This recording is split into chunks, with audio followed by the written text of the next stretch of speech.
Good evening, my name is Alex Campbell. And I'm Mark Palmer. And you're watching the 7th episode of Dissecting Vikings.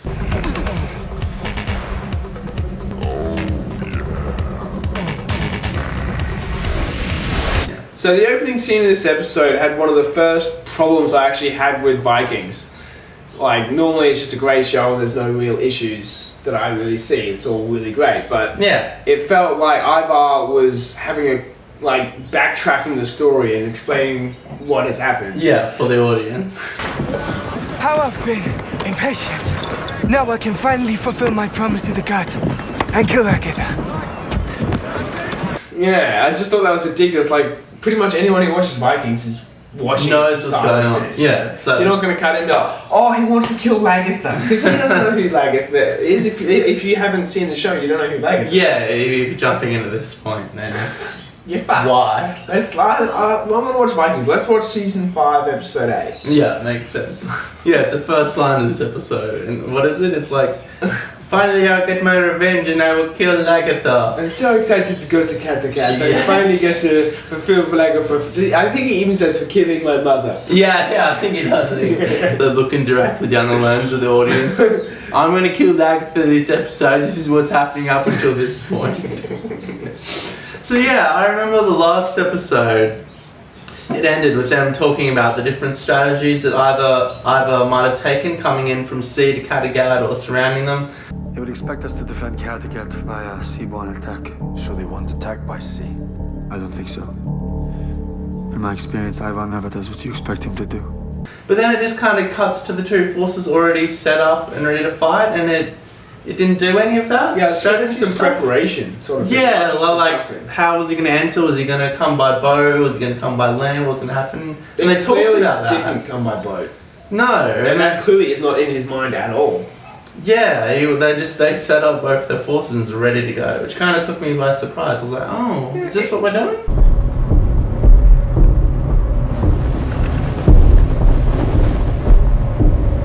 In a way, I think it's kind of cool because in that aspect, it shows that Ivar's reputation of being cunning has, like, in their brains. What if he's doing this? What if he's doing this? What if he's doing this? In reality, he just did the most obvious thing. He just came to attack, and they set up their forces somehow, obviously. But he seems to think that Björn is a master strategist too. Yeah, I like that little moment where he's like, Bjorn is a great warrior. Maybe I'm a little bit frightened of him. I don't know, everyone doesn't give a shit about Uber, but... No one gives a shit about Uber! I wish I did though, I tried. Yeah, he could be a good character. I care about Ivar. Yeah. I care about Uber, I care about fucking... what's his name? Bishop Heckman. Yeah, so this is the battle we've been waiting for, the anticipation, and it kind of surprised me. I thought it would just be all out, straight out battle, but a lot of it is still like character development and analysing these characters and their relationships.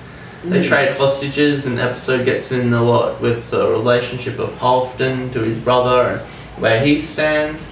Still on Bjorn's side. Yeah, Uber and Vitzerk as well. Yeah, it was really interesting, like development into who these people are and what they do. And I was like, oh, that's cool. It was like a more advanced version of in season 2, episode 1, Waller vs Ragnar. It was. Family. Yeah. But in this side, it's all had their issues. This like complex dynamic of all these characters coming together. Because they didn't have enough time in season 1 to build that sort of relationship. Yeah. But now they've had 5 seasons to kind of intertwine all this shit. And I like that they just did that rather than just a battle. Here's a battle, you schlobs, you like action, we'll fucking give it to you. Schmucks.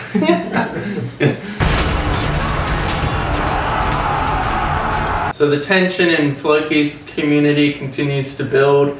There's a moment where he's like, why don't you just sail back? Main like antagonist against him. It's basically the Viking way of saying, why don't you just fuck off, mate? Yeah, why don't you just fuck off? If you don't like it here, Aaron, you can always try and sail back. And he brings up a good point. He's like, we kind of betrayed everything we were. And but Agatha would take him back with open arms. No, she would. No one would care. But he's like, nah, mate, I can't fuck off. He wants to be king. Yeah, He wants to be yeah. king of that. Yeah, And he's trying to say that, but look, Floki wants to be king. We can't let him be king. Let's just kill him and I'll be king. yeah. So he's like, we should open up a temple and stuff. He's like, no. It's all him. Everyone else seems pretty okay with it. But he is putting doubt in the others' minds. Yeah, completely and utterly. Talks about this first winter that they're going to face is going to be really harsh, and a few people are just like, you're here, you're already committed. Just be part of the team, man. Yeah, and worst comes to worst, winter may be tough, but if you don't have homes for everyone, why doesn't everyone just sleep in the temple? Yeah. One winter. Yeah, if you erect a building. Yeah, just... But there haven't too many animals either, though. No, he So talks the about... food situation, Could get risky, quick The sleeps. crop obviously won't be ready. But then again, is Iceland's winter as fierce as in Scandinavia? Yeah, I think it's worse. It's closer up to the shit. North Pole.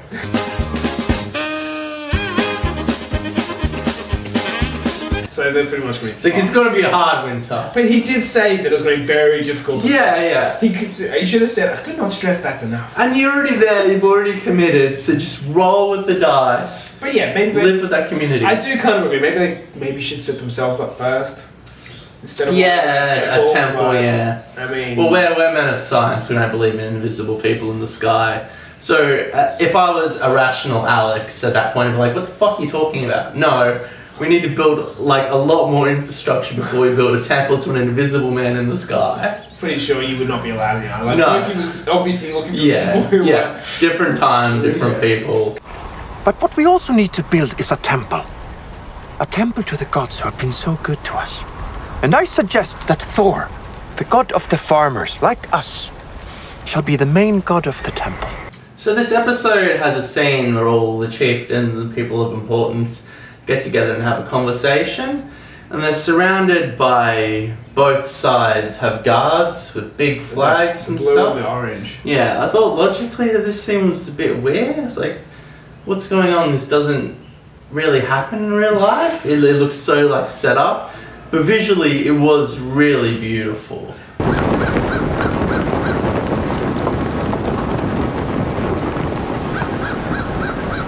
We all know today we have so many shield maidens and warriors at arms.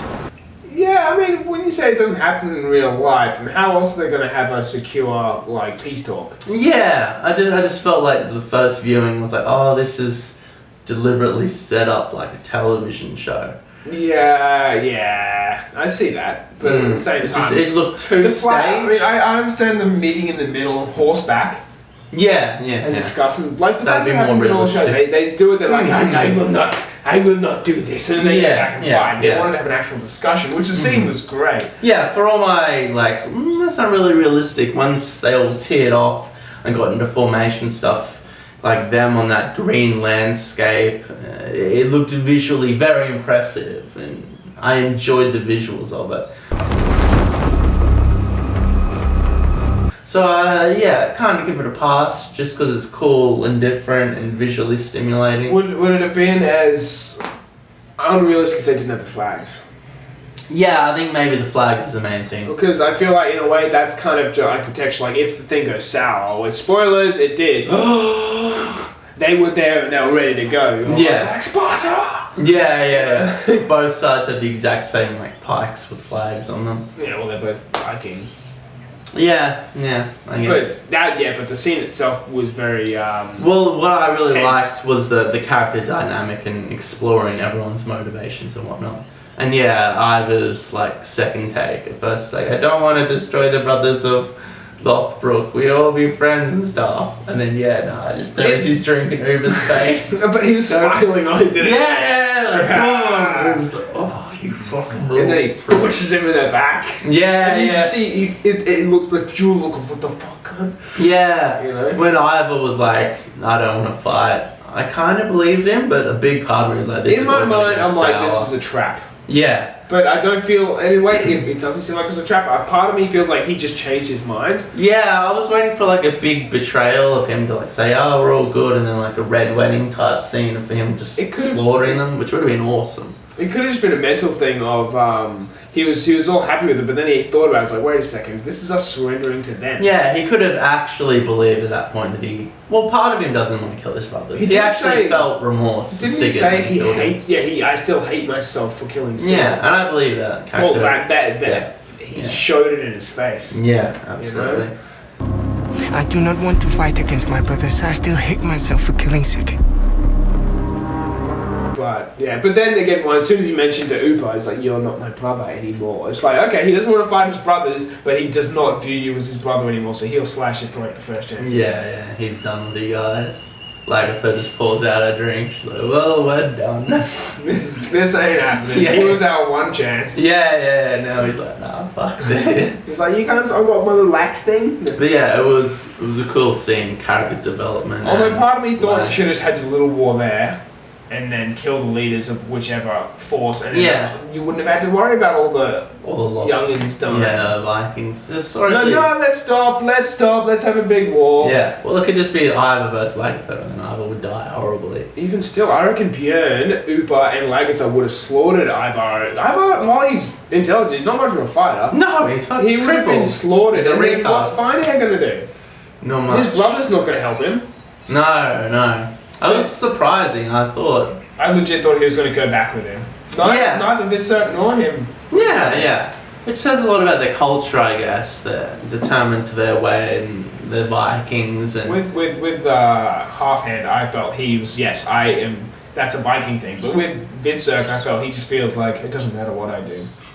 I've already made his decision, I might as well stick with it. Yeah, he gets switched back to Uber and Bjorni, but then he's still fighting Ivar, so he's still got that brothers division. Although, to be fair, Ivar's a cunt. You might as well go back with Bjorn and Uber, at least you be treated like a person. Yeah, I'd much rather be on Bjorn and Uber's side than Ivar. But Ivar's so smart, you'd feel like, I have a feeling in the back of their mind, of his mind, he's like, Ivar's gonna win. Yeah, some sense of protection. Makes sense. Self-preservation. Yeah, definitely. But I mean, if it wasn't for Bjorn, I'd be thinking the other side would be fucked too. But with Bjorn on there, I'm like, I don't know, he's a fucking good leader and a good warrior. Yeah, he's had the most experience out of all of them. And a lot of Ragnar's I honestly early... think he's a better fighter than Ragnar was. Physically, like if it was Ragnar versus Bjorn, I think Bjorn would win. But Ragnar... But you never really saw Ragnar. Every single time you saw Ragnar have a good fight, he was fucked up in some way. When he killed Harold, he was being shot with an arrow. Wounded. And When he fought Rollo, he was blazed as You fuck. see him fighting random guards. Yeah. Come on. Yeah, but Ragnar, like, he built that whole empire, he did everything. Bjorn is just come into this like a rich kid, like, yes, my father is Ragnar. Yeah, pretty much. You know, he's done... Well, like he has a certain amount of, not sincerity, I don't know, not pride. He's not as much of a rich kid because he was a farm boy until he was like 12. Yeah, that's true. So he's got that still as a part of him. I feel like my daddy. Yeah, it was the best in the world. Yeah, that arrogance. Right, he straight up has that. Well, Yeah. Bjorn still has somewhat, I believe. Somewhat grounded. Okay, no, here's what I've been thinking about. Okay, so when they're having the conversation at the thing, I feel like Agatha should have just been like, you know what, fuck it, have Kattegat, I'm going to go back to being a farmer. Because that is what she said in the last episode. Yeah, she was talking about not wanting all this and going back to the simple life. This was a straight up a thing you could do, but then Ivar would still kill her. Yeah, no, Ivar definitely And wants with his Kattegat, revenge. he's going to get her. She has protection of Kattegat and an army. Yeah, so even if she pulled back and just... Went to her farm, Ivar would just storm the farm. Yeah, murder her. Yeah, that's going to happen eventually, I guess, but then Bjorn is going to have to kill Ivar. But I don't see that happening either. don't But think so. Bjorn is not one to just stay in Kattegat. No, but He's Bjorn gonna- doesn't give a fuck about Kattegat. He wants to explore the Mediterranean. Ivar's going to wait until he Spain. goes off and ventures and then he's going to kill her. Yeah. That's the smart thing Yeah. to do. Presumably the story's going to wrap it all up in the next 2 episodes. Of this particular... I like this so dead.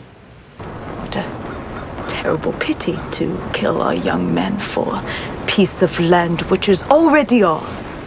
So, basically the battle concludes. Ivar and Harold's force loses. We get an awesome gore shot of the guy's arm.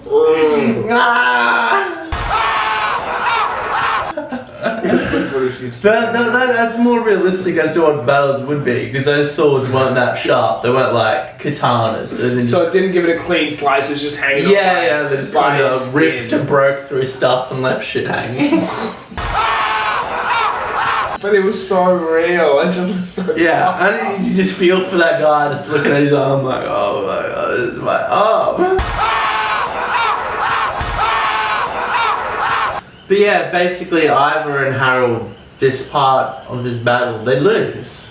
Harold has to pull back. Either he breaks up the forces because he thinks he's going to get flanked. He's doing though. Yeah, I feel like there's going to be another part where Arthur's going to come back. Yeah, Harold's going to get pissed. Like, you were supposed to be going and checking on the boats, but you just stopped and watched. Yeah. You could have had your forces there and helped us win, but you stood there and watched. Yeah, they should have kept the whole force in retrospect because they were going to get flanked by Lagertha and whatnot. Ivar's, he's planning something. Yeah. And Witzhag just got like ambushed by the Schwamis or the Samis, the Lamis. Yeah, he looked so out of place. Yeah, he did not know what to do. They came out with their blow darts. He's just like, he was like a meerkat. Yeah, what the fuck? What's going on? Talked about in the last episode a bit with Steve about this race and how they're actually a culture, kind of like gypsies who come out of Russia and they're like kind of in Denmark.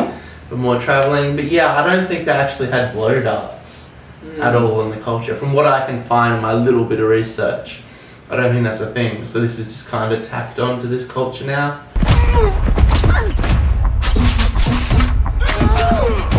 Which I'm fine with. I mean, it's a television show. There's a chance that it could be of something surrounding their culture. It may not be an actual thing they specifically had, but I'm betting it had some kind of relationship to where they were originally from. Yeah. Weapons like that, and they threw it in. Yeah, and if it's not an actual thing with their culture, it is. It's interesting and different. It seems to me more like a Native American or like a native sort of thing to do rather than a South America, Aztec type of thing. Yeah, Aztec, there you go, Mayan sort of stuff. Yeah. But yeah, not Scandinavian, although they're not Scandinavian. Well, yeah, they're kind of more like gypsies who have come down from Russia and Europe and kind of settled in Denmark. Had to give them something different, I guess. Yeah, it's interesting.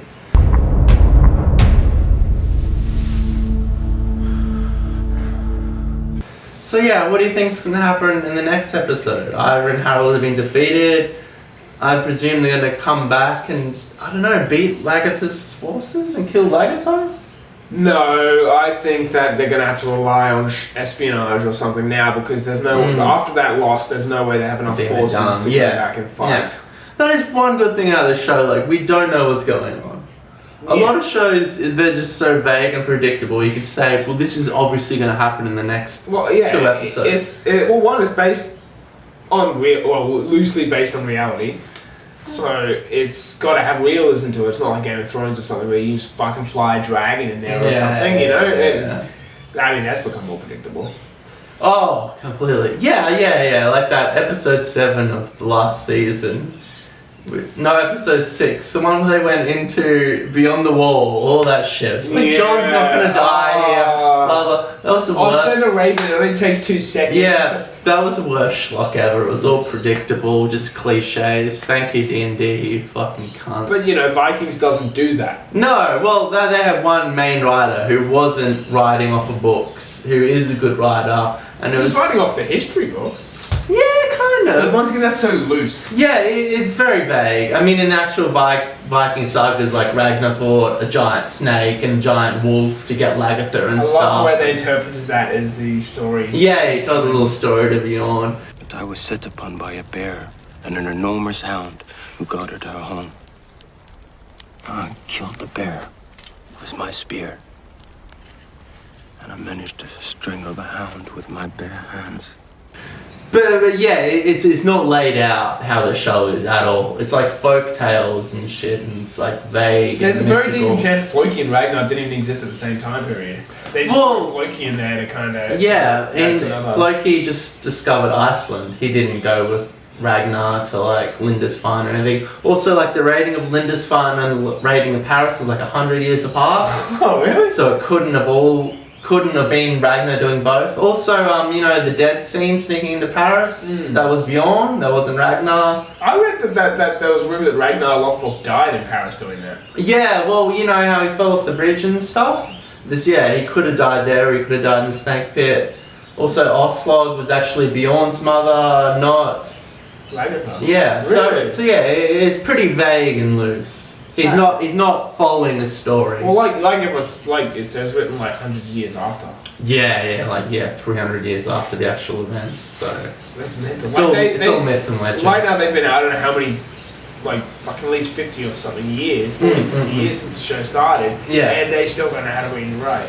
Speak the language. Yeah, they were illiterate But culture. yeah, Yeah, they still so they didn't are. write anything down. So they're not just pushing it all in there, you know, which is interesting. But Yeah. So yeah, in conclusion, I think this was a good episode. Had a lot more character stuff, which I appreciate. It wasn't just 40 minutes of battling. I don't really know what's going to happen in the next episode. I really enjoyed it. It finally felt like everything that's been building has finally started to. The conclusion has begun. Definitely The official start of everything that's been building. this season. Yeah. Of Ragnarok. That's how Vianney describes it. Yeah. This would be like Ragnarok. Yeah, Ragnarok mythically was a lot different. A giant It's wolf pretty eats much the the apocalypse, isn't moon, it? sun. Yeah, the whole world ends. That's what I fucking hate. Thor, the fucking Marvel movie Ragnarok, it wasn't even Ragnarok. Why call it Ragnarok? Because it's a fancy word. They probably didn't research Ragnarok. No idea what Ragnarok was. Had nothing to do with Ragnarok. Go fuck yourself, Marvel. I'm gonna be honest, I'm not surprised. No, yeah. But how cool would an actual movie where they went fully A literally retelling of Ragnarok, word for word. That'd Why be isn't that a thing? crazy. It'd be fucking crazy. And especially now the Vikings gain so much popularity, Yeah. they should make that movie. Well, they can make a high fantasy like Thor and. And I don't care if they have a giant wolf eating the moon. That is the story. That's far out and crazy, and I enjoy shit like that. Yeah, take some shrooms and watch it. Yes. Alright, thank you for watching, and it really help out if you guys could like, subscribe, and in the comments tell us how our opinion is wrong. And what. Null and void. Yeah, that line I say. You know the line. Roll credits. Credits, you didn't even have credits. I'll have credits in this episode.